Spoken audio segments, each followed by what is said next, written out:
Hi Pretty Panthers, it's Mrs. Padberg. Hope you're having a great start to your week. Last week for math we introduced subtraction. This week we're going to talk about some subtraction strategies to help you solve your subtraction problems. So remember, Linus the minus is our subtracting friend, and he starts with a whole group and takes some away so you have a smaller group at the end. Some other words for Linus minus are taking away or less, minus, subtraction. This week we're going to learn some subtraction strategies to help us when we're solving those problems. You can use the same strategies for addition as well with guess the plus. So our first one is count back. So you start with the bigger number and you count backwards.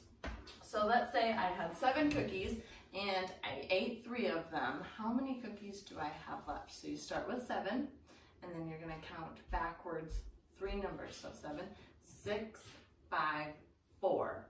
So I counted 3 of my cookies I ate. So 6, 5, 4. I have 4 cookies left to enjoy.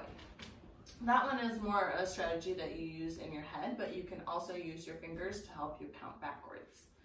Another strategy that we used sometimes at school was use a number line. So you start with the greater number and you count backwards or down the number line. And I like to use a clothespin when I do this to help me remember to stay on the right number. So let's use that same number sentence. So I had 7 cookies and I ate 3, so we're going to count down the number line 3 spots. So we go 1, 2, 3. So we had 7 cookies and I ate 3. Now I have 4 cookies left to enjoy. So that's the number line. And then our last subtraction strategy is make a 10. Now this is something we all know how to do. And if you don't have a 10 frame work mat, you can always draw a 10 frame. So if I had 7 cookies, I'm going to get my 7 counters and put them in the 10 frame. So 1, 2, 3, 4, 5, 6, 7, and then I'm going to take 3 away. So I go 1, 2, 3. 7 cookies minus 3 equals 4. Okay, those are our 3 subtraction strategies. Now there are more subtraction strategies that I know some of you have been using at your house. Feel free to keep using those subtraction strategies as well. This week I have a new really fun game for you. Last week we played Play-Doh Smash, and that's one of my very favorites.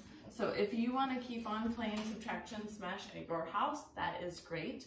This week though, I have a new challenge for you that I'm going to show you when I introduce Subtraction Bowling.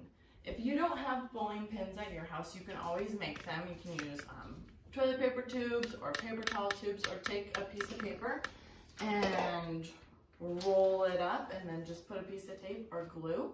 You'll need 10 pins and a ball. So once you get them set up, you're going to go 4 pins in the back, and then 3, and then 2, and then 1. You're going to need to take some steps backwards. So I'm going to step back 5 spots.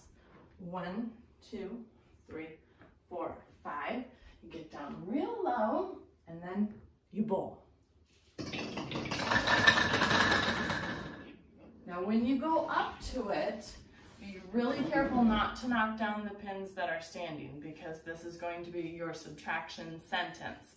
So this week your challenge is to make sure that you're writing and saying out loud your subtraction sentence.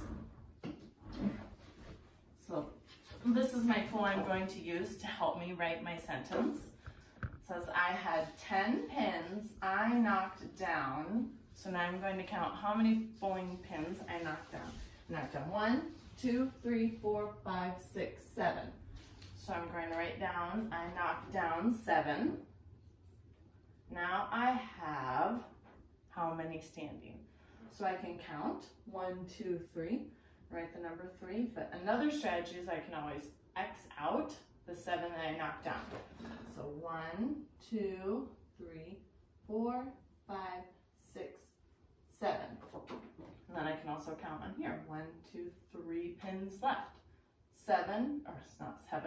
10 take away 7 equals 3. And I'm going to read my number sentence. 10 take away 7 equals 3. So this is a teacher tool that I use that your parents can print out, but that'd be a lot of paper. So we've got a student or kindergartner tool.